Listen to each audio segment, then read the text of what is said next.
ಹೋಗೋಣ ಮನೆಗೆ.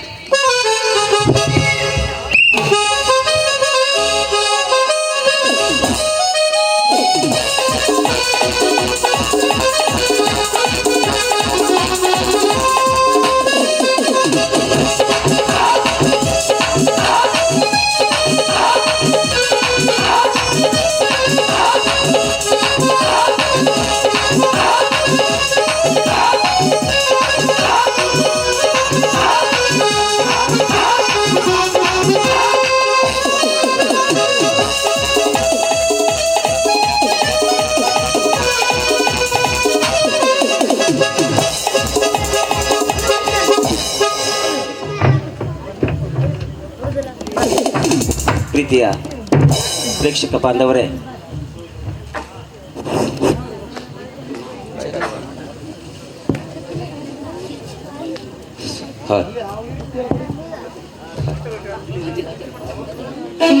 ಒಲವಿನ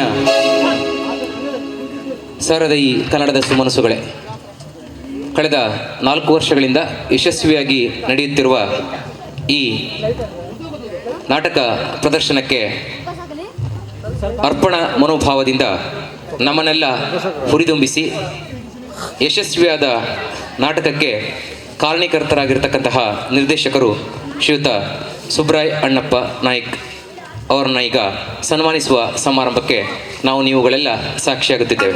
ಜೋರಾದ ಚಪ್ಪಾಳೆಯೊಂದಿಗೆ ಅವರನ್ನ ವೇದಿಕೆಯ ಮೇಲೆ ಬರಮಾಡಿಕೊಳ್ತಾ ಇದ್ದೇವೆ. ಇದುವರೆಗೆ ಸುಮಾರು 70ಕ್ಕೂ ಅಧಿಕ ನಾಟಕಗಳಲ್ಲಿ ವಿಭಿನ್ನ ನಿರ್ದೇಶನವನ್ನು ನೀಡಿರ್ತಕ್ಕಂಥವರು. ಕಳೆದ ವರ್ಷ ಅಷ್ಟೇ 25 ವರ್ಷಗಳ ಕಾಲ ನಿರಂತರವಾಗಿ ಜಟಗೇಶ್ವರ ನಾಟ್ಯ ಮಂಡಳಿ ಶಶಿತಲ್ ಅವರಿಗೆ ನಿರ್ದೇಶನವನ್ನು ನೀಡಿದರು. ಅದು ಅಲ್ಲದೆ ಮಂಗೋಡ್ಲದ ಶ್ರೀ ಮಹಾಸತಿ ನಾಟ್ಯ ಮಂಡಳಿ ಅವರಿಗೂ ಕೂಡ ಅನೇಕ ವರ್ಷಗಳಿಂದ ಅವರು ನಿರ್ದೇಶನವನ್ನು ನೀಡುತ್ತಾ ಬಂದಿದ್ದರು. ಸಾಧನೆಗೆ ಅಸಾಧ್ಯವಾದದ್ದು ಯಾವುದೂ ಇಲ್ಲ. ಸಾಧಿಸಬೇಕೆನ್ನುವ ಅಚಲವಾದ ವಿಶ್ವಾಸ ಇರಬೇಕು. ಬಾಲ್ಯದಿಂದಲೇ ಅದ್ವಿತೀಯ ನಾಟಕ ಕಲೆಯ ಪ್ರತಿಭಾನ್ವಿತರಾದ ಶ್ರೀಯುತ ಸುಬ್ರಾಯ್ ಅಣ್ಣಪ್ಪ ನಾಯ್ಕ್ ಅವರು ಹಲವಾರು ಯಕ್ಷಗಾನ, ನಾಟಕ ಮತ್ತು ಸ್ಪರ್ಧಾತ್ಮಕ ನಾಟಕಗಳ ಮೂಲಕ ಜಿಲ್ಲೆಯ ಗಮನವನ್ನು ಸೆಳೆದಂಥವರು.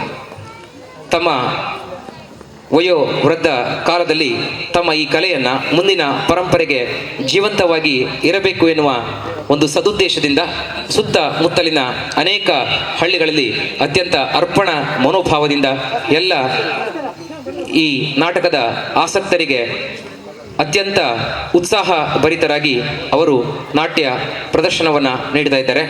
ಅವರನ್ನ ಇಂದಿನ ತುಂಬಿದ ಸಭೆಯಲ್ಲಿ ಗುರುಶಾಸ್ತಾರ ನಾಟ್ಯ ಮಂಡಳಿ ಹೊನ್ನಳ್ಳಿಯ ಪರವಾಗಿ ಹಾಗೂ ಸಮಸ್ತ ಊರಿನ ನಾಗರಿಕರ ಪರವಾಗಿ ಒಲವಿನಿಂದಲೂ ಅಭಿಮಾನದಿಂದಲೂ ಪ್ರೀತಿಯಿಂದಲೂ ಗೌರವಿಸುತ್ತಿದ್ದೇವೆ.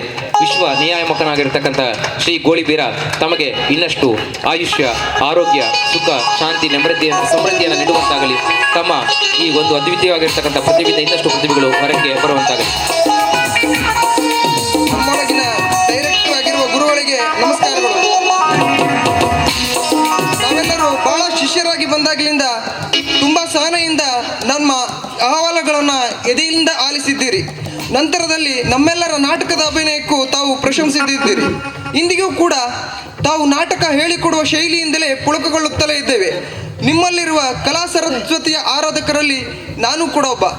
ಕಲಾವಿದರನ್ನು ಅಂತರಂಗದ ಕಣ್ಣಿನಿಂದ ನೋಡುವ, ಕಲಾವಿದರ ಗೌರವಕ್ಕೆ ಕೊಂಚವೂ ಅಪಚಾರವಾಗಬಾರದೆಂದೆಣಿಸಿದ ಪ್ರತಿಯೋರ್ವ ಪಾತ್ರಾರ್ಥಿಯು ತನ್ನ ಆತ್ಮಬಂಧುವೆಂದುಕೊಂಡ ತಾವು ಎಲ್ಲ ತಪ್ಪು ಒಪ್ಪುಗಳನ್ನು ಡೈರೆಕ್ಟ್ ಆಗಿಯೇ ಹೇಳಿ ನಮ್ಮೊಳಗಿನ ಡೈರೆಕ್ಟರ್ ಆಗಿರುವವರು. ಪ್ರಾಯಶಃ ತಮ್ಮ ಬಗ್ಗೆ ಅಭಿಮಾನ ಪಡೆದ ಒಣ್ಣನಿಗರಿಲ್ಲ. ತಮ್ಮಂತರಿರುವುದೇ ನಮ್ಮೂರಿನ ಭಾಗ್ಯ. ಸರ್, ತಮ್ಮೊಟ್ಟಿಗೆ ಮಾತನಾಡುವುದಕ್ಕೂ ಭಯಪಡುವ ನಾನು ತಮ್ಮ ಸಾಧನೆಯಿಂದಲೂ ದೂರದಿಂದಲೇ ಕಣ್ತುಂಬಿಕೊಳ್ಳುತ್ತಾ ಬಂದವನು. ತಾವು ಬೀಗಿದವರಲ್ಲ, ಬಾಗಿ ಬಲಿತವರು. ಕಲೆಗಿಂತ ದೇವರಿಲ್ಲವೆಂಬ ಶರಣ ಸಂಸ್ಕೃತಿಯನ್ನು ರಕ್ತಗತವನ್ನಾಗಿಸಿಕೊಂಡು ತಮ್ಮ ನಡೆ ನುಡಿಗಳಿಂದಲೇ ಸುವೇದ್ಯವಾಗಿರೋ ವಿಷಯ. ತಾವು ಯಾರನ್ನೂ ದ್ವೇಷಿಸುವವರಲ್ಲ, ಎಲ್ಲವನ್ನೂ ಸಮಚಿತ್ತದಿಂದ ಸ್ವೀಕರಿಸುತ್ತಿರುವವರು. ತಾವು ಅವರಂತೆ ಇವರಂತೆಯಾಗಿ ಕಂಡವರಲ್ಲ, ಅನನ್ಯವಾಗಿಯೇ ಗುರುತಿಸಿಕೊಂಡವರು. ಹೇಳಿಕೊಡುವುದರ ಜೊತೆಗೆ ಕೇಳಿಸಿಕೊಳ್ಳುವಲ್ಲಿನ ತಮ್ಮ ತಾಳ್ಮೆಗೆ ಸರಿಸಾಟಿ ಇಲ್ಲ. ಒಪ್ಪವಾಗಿದ್ದಕ್ಕೆ ಇಲ್ಲ ಸಲ್ಲಗಳೆನ್ನುವವರೇ ಅಲ್ಲ, ಅಲ್ಲದಕ್ಕೆ ಜಪ್ಪಯ್ಯ ಅಂದರೂ ಸೊಪ್ಪು ಹಾಕುವವರಲ್ಲ. ನೇರ ನುಡಿ, ನಿಷ್ಠೂರ ನಡೆ, ನಿರ್ಭೀತ ಗುಂಡಿಗೆ, ಆಗಬೇಕಾದದ್ದನ್ನು ಮಾಡಿಯೇ ತೋರಿಸುವ ಎಗೆದಗಾರಿಕೆಯಿಂದ ಮನುಷ್ಯತ್ವದ ನಡೆಯಿಂದಾಗಿ ಗುರುಸ್ಥಾನದ ಗೌರವವನ್ನು ಹೆಚ್ಚಿಸಿದ್ದೀರಿ. ಮನುಷ್ಯನನ್ನಾಗಿ ಕಾಣುವ ಸಹಜತೆಯನ್ನೆಂದು ಕಳೆದುಕೊಳ್ಳದೆ ಉದಾರತೆಯ ಸಾಕಾರವಾಗಿದ್ದೀರಿ. ನೀವು ಆಡುವ ಮಾತುಗಳು ನಿಮ್ಮ ಮಗುಮನದ ಮುಗ್ಧತೆಯನ್ನು ಪ್ರತಿಧ್ವನಿಸುತ್ತಿದೆ. ದೂರದ ಊರಿನಿಂದಲೇ ಬಂದವರು ತಮ್ಮನ್ನೆಲ್ಲ ಹೊಗಳುವುದನ್ನು ನೋಡಿ ಬಹಳ ಸಂತೋಷ ಪಡ್ತೇವೆ. ನಾಟಕದಲ್ಲಿ ಅಭಿನಯ ಮಾಡುವಾಗ ಪಕ್ಕದಲ್ಲಿ ನಿಂತು ಅವರು ಆ ನಾಟಕದ ಅಭಿನಯಕ್ಕೆ ಅವರ ಮುಖದ ಭಾವನೆಗಳನ್ನು ನೀವು ನೋಡಬೇಕು ಒಂದ್ಸಾರಿ. ನವರಸಗಳು, ಶೃಂಗಾರ, ಹಾಸ್ಯಕರುಣ, ರೌದ್ರ, ವೀರ, ಭಯಾನಕ, ಅದ್ಭುತ, ಬೀಭತ್ಸ, ಶಾಂತ ಅಂತಾರೆ. ಅವೆಲ್ಲವೂ ಅವರ ಮುಖದಲ್ಲಿ ಭಾವನೆಯಾಗಿ ಹೊರಹೊಮ್ಮುತ್ತದೆ. ಅವರಲ್ಲಿರುವ ಕಲಾ ಸರಸ್ವತಿಗೆ ನಮ್ಮದೊಂದು ದೊಡ್ಡ ನಮಸ್ಕಾರ.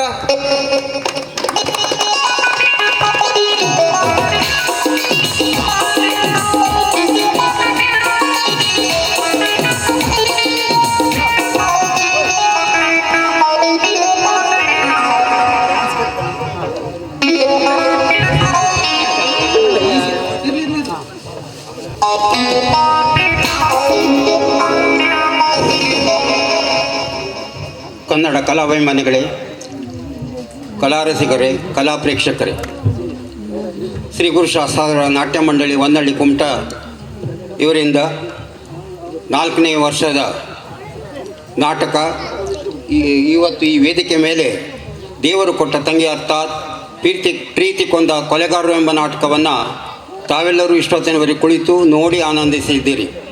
ಈ ನಾಟಕಕ್ಕೆ ನಿರ್ದೇಶನ ನೀಡುವುದರ ಸಲುವಾಗಿ ನನ್ನನ್ನು ವೇದಿಕೆಗೆ ಕರೆದು ಸಾಲೋದಿಸಿ ಸತ್ಕರಿಸಿದಂಥ ಶ್ರೀ ಗುರುಶಾಸ್ತ್ರ ನಾಟ್ಯ ಮಂಡಳಿ ಹೊನ್ನಳ್ಳಿ ಇವರಿಗೆ, ವ್ಯವಸ್ಥಾಪಕ ಸಮಿತಿಯ ಎಲ್ಲ ಸರ್ವ ಸದಸ್ಯರಿಗೆ ಹಾಗೂ ನಾಟಕದಲ್ಲಿ ಪಾತ್ರ ನಿರ್ವಹಿಸಿದಂಥ ಎಲ್ಲ ಕಲಾವಿದರಿಗೆ ಹಾಗೂ ಊರ ನಾಗರಿಕರಿಗೆ ಹಾಗೂ ನಾಟಕವನ್ನು ವೀಕ್ಷಿಸುತ್ತಿರುವ ಎಲ್ಲ ಕಲಾಭಿಮಾನಿಗಳಿಗೆ ನಾನು ಮೊದಲಿಗೆ ನನ್ನ ಅಭಿನಂದನೆಯನ್ನು ಸಲ್ಲಿಸ್ತಾ ಇದ್ದೇನೆ.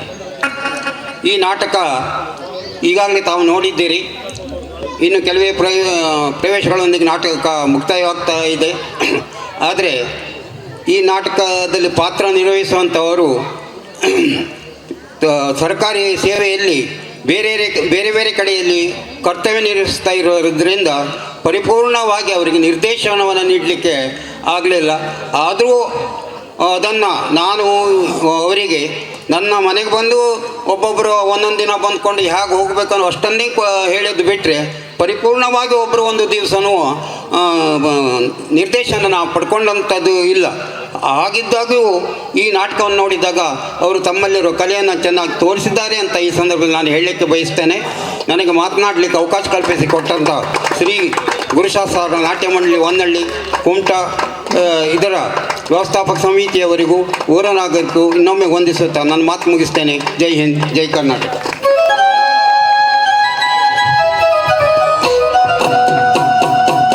ಧನ್ಯವಾದಗಳು. ಅದೇ ರೀತಿ ಈ ಒಂದು ನಾಟಕಕ್ಕೆ ಪ್ರತಿ ವರ್ಷವೂ ಕೂಡ ನಮಗೆ ಒಂದು ರೀತಿಯಾಗಿ ಹಿನ್ನೆಲೆಯ ಬಂಧುಗಳಾಗಿ ಜೀವ ತುಂಬುತ್ತಾ ಇರತಕ್ಕಂಥ 2 ವಿಶಿಷ್ಟ ವ್ಯಕ್ತಿಗಳು, ಶ್ರೀಯುತ ಸುಬ್ರಾಯ್ ಮಂಜುನಾಥ್ ನಾಯ್ಕ್ ಸೊಣಗೆ ಮನೆ ಹಾಗೂ ಶ್ರೀಯುತ ಪ್ರಕಾಶ್ ಶಿವಯ್ಯ ನಾಯ್ಕ್ ಸೊಣಗೆ ಮನೆ ಅವರಿಗೂ ಕೂಡ ಮತ್ತೊಮ್ಮೆ ಸಮಸ್ತ ಗುರುಶಾಸ್ತ್ರ ನಾಟ್ಯ ಮಂಡಳಿಯ ಪರವಾಗಿ ತುಂಬು ಹೃದಯದ ಧನ್ಯವಾದವನ್ನು ಅರ್ಪಿಸುತ್ತಾ ಅವರ ಸಹಕಾರ ಸದಾಕಾಲ ಇರಲಿ ಅಂತೇಳಿ ಆ ದೇವರಲ್ಲಿ ಪ್ರಾರ್ಥಿಸ್ತೇವೆ.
ಅಪ್ಪಾಜಿ, ಈ ನಿನ್ನ ಮುದ್ದು ಮಗಳ ನೆನಪು ನಿನಗೆ ಬಂದೇ ಹೋಯ್ತೆ ಅಪ್ಪಾಜಿ.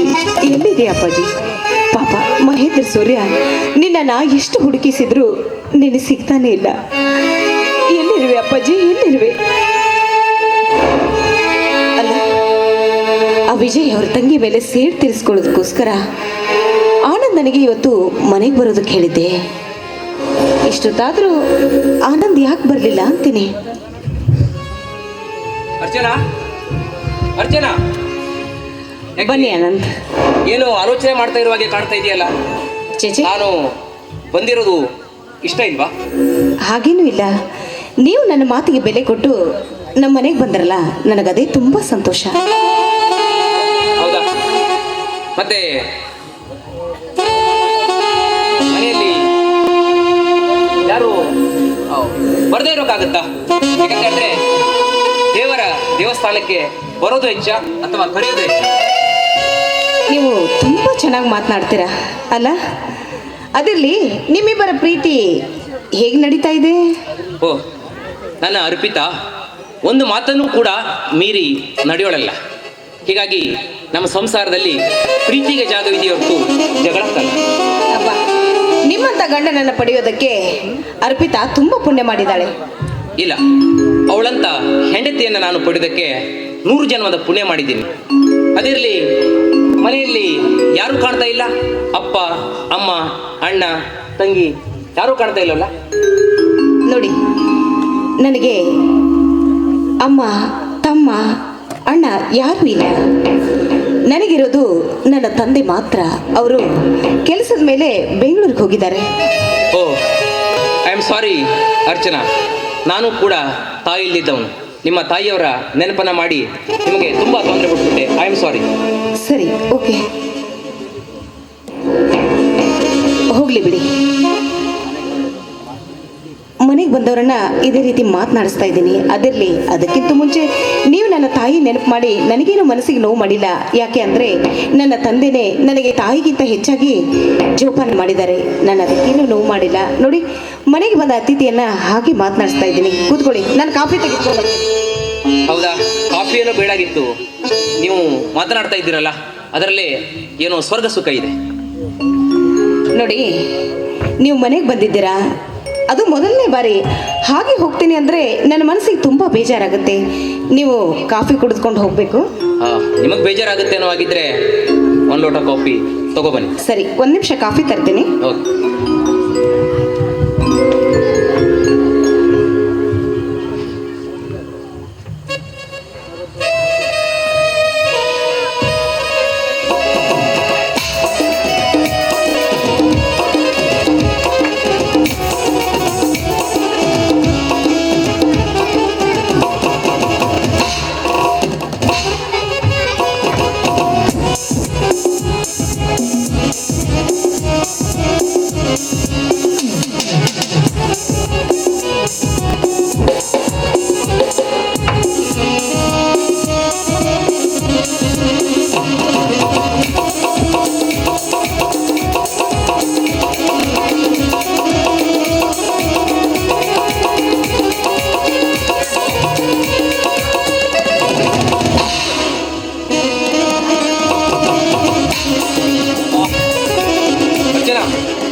ಕಾಫಿ ತುಂಬ ಚೆನ್ನಾಗಿದೆ.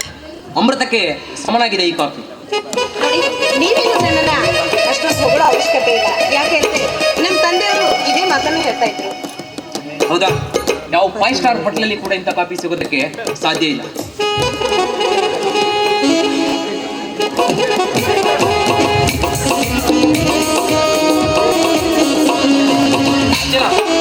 ಕಾಫಿ ಮಾತ್ರ ಸೂಪರ್, ತುಂಬ ಚೆನ್ನಾಗಿದೆ, ತುಂಬ ಚೆನ್ನಾಗಿದೆ. ಅರ್ಚನಾ, ಯಾಕೋ ತಲೆ ಸುತ್ತಾ ಇದೆ ಅರ್ಚನಾ?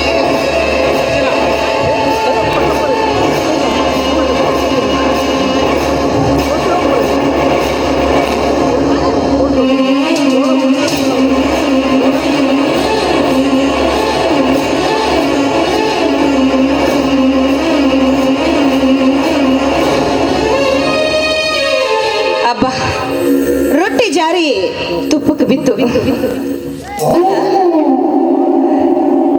ಈ ಸೂರ್ಯನಿಗೆ ನನಗೆ ಮಹೇಂದ್ರಗೆ ಬರೋದು ಕೇಳಿದ್ದೆ, ಇಷ್ಟೊತ್ತಾದರೂ ಯಾಕೆ ಬರಲಿಲ್ಲ ಅಂತೀನಿ.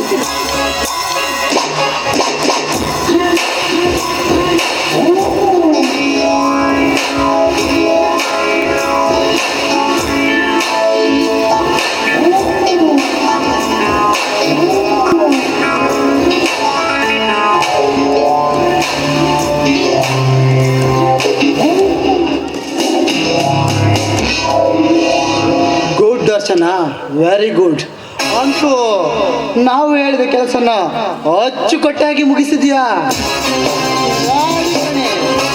ಕಿಲಾಡಿ ನೀನು. ಮಹೇಂದ್ರ, ಪ್ರಜ್ಞೆ ತಪ್ಪಿಬಿದ್ದ ಆನಂದ್ ಎಚ್ಚರವಾಗುವ ಮುನ್ನ ನಮ್ಮ ಕೆಲಸವನ್ನ ಸಲೀಸಾಗಿ ಮುಗಿಸಿಬಿಡೋಣ. ನೋಡಿ, ನೀವೇನು ಮಾಡ್ತೀರೋ ಬೇಗ ಮಾಡಿ ಮುಗಿಸಿ, ಯಾಕೆಂದ್ರೆ ನನಗೆ ತುಂಬ ಭಯ. ನೋಡು ಅರ್ಚನಾ, ನಾವು ಹೇಳಿದಾಗೆ ಮಾಡೋ ಅಷ್ಟೇ. ಆಮೇಲೆ ನೋಡು, ನಿನ್ನ ಬದ್ಧ ವೈರಿ ವಿಜಯ್ ಪಡುವ ವ್ಯಕ್ತಿಯನ್ನ ತನ್ನ ತಂಗಿಯ ಗಂಡನಾಗುವ ಆನಂದನ ಈನ ಕತೆ ಕೇಳಿ ನೋಡಿ ಹೇಗೆ ಕುಸಿದು ಬೀಳ್ತಾನೆ ಅಂತ. ಭಯ ಭಯ ಭಯಕ್ಕೆ ಭಯ ಹುಟ್ಟಿಸೋನು ನಾವು ಅಂತದ್ರಲ್ಲಿ ನೀನಕ್ಕೆ ಭಯ ಪಡ. ಈಗ ನಾನೇನು ಮಾಡಬೇಕು ಅಂತ ಹೇಳಿ. ಅರ್ಚನಾ, ಆ ಮೊಲಗಿರುವ ಆನಂದನನ್ನು ನಿನ್ನ ತೋಳ ತೆಕ್ಕೆಯಲ್ಲಿ ಬಂಧಿಸಿಕೊ. ಅವನನ್ನು ನಿನ್ನ ಕೇಶ ರಾಶಿಯಿಂದ ಮುಚ್ಚಿಕೋ. ಸೂರ್ಯ, ಅರ್ಚನೆಗೆ ಸಹಾಯ ಮಾಡು.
ನನಗೆ ಬೇಕಾಗಿರೋದು ಅದೇ. ಒಟ್ಟಿನಲ್ಲಿ ಆ ವಿಜಯ್ ನರಳಿ ನರಳಿ ಸಾಯ್ಬೇಕು. ಅದನ್ನು ನೋಡಿ ನಾನು ಸಂತೋಷ ಪಡಬೇಕು. ನಾಟಕ ರಂಗದಲ್ಲಿ ಸಮುದ್ರ ಎಂಬ ಕಾನೂನು ತಿಮಿಂಗಿಲ ಆ ವಿಜಯ್ ಬಲಿಯಾಗೋದಂತೂ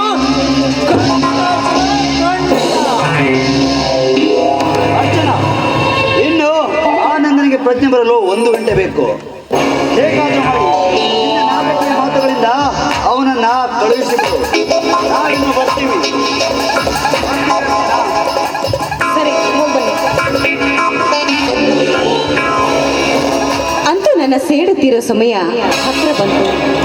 ಇನ್ನು ಹೇಗಾದ್ರೂ ಮಾಡಿ ಆನಂದನಿಗೆ ಸಂಶಯ ಬರದ ಹಾಗೆ ನಡ್ಕೊಂಡು ಇಲ್ಲಿ ನಾವು ನನ್ನ ಕಳಿಸಲೇಬೇಕು.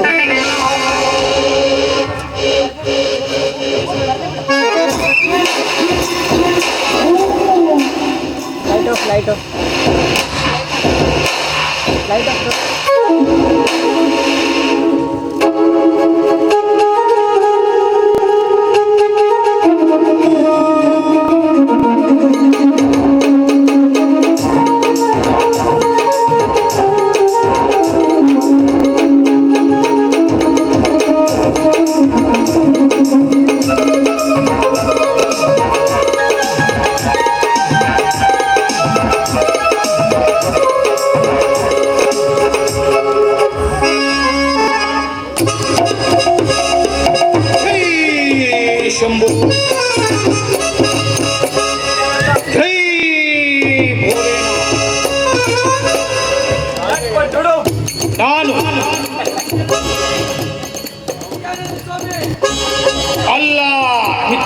ಸ್ವಾಮಿ ಅಲ್ಲ, ನಾನು ಗಿಡಿಗಿಡಿ ಬಾಬಾ.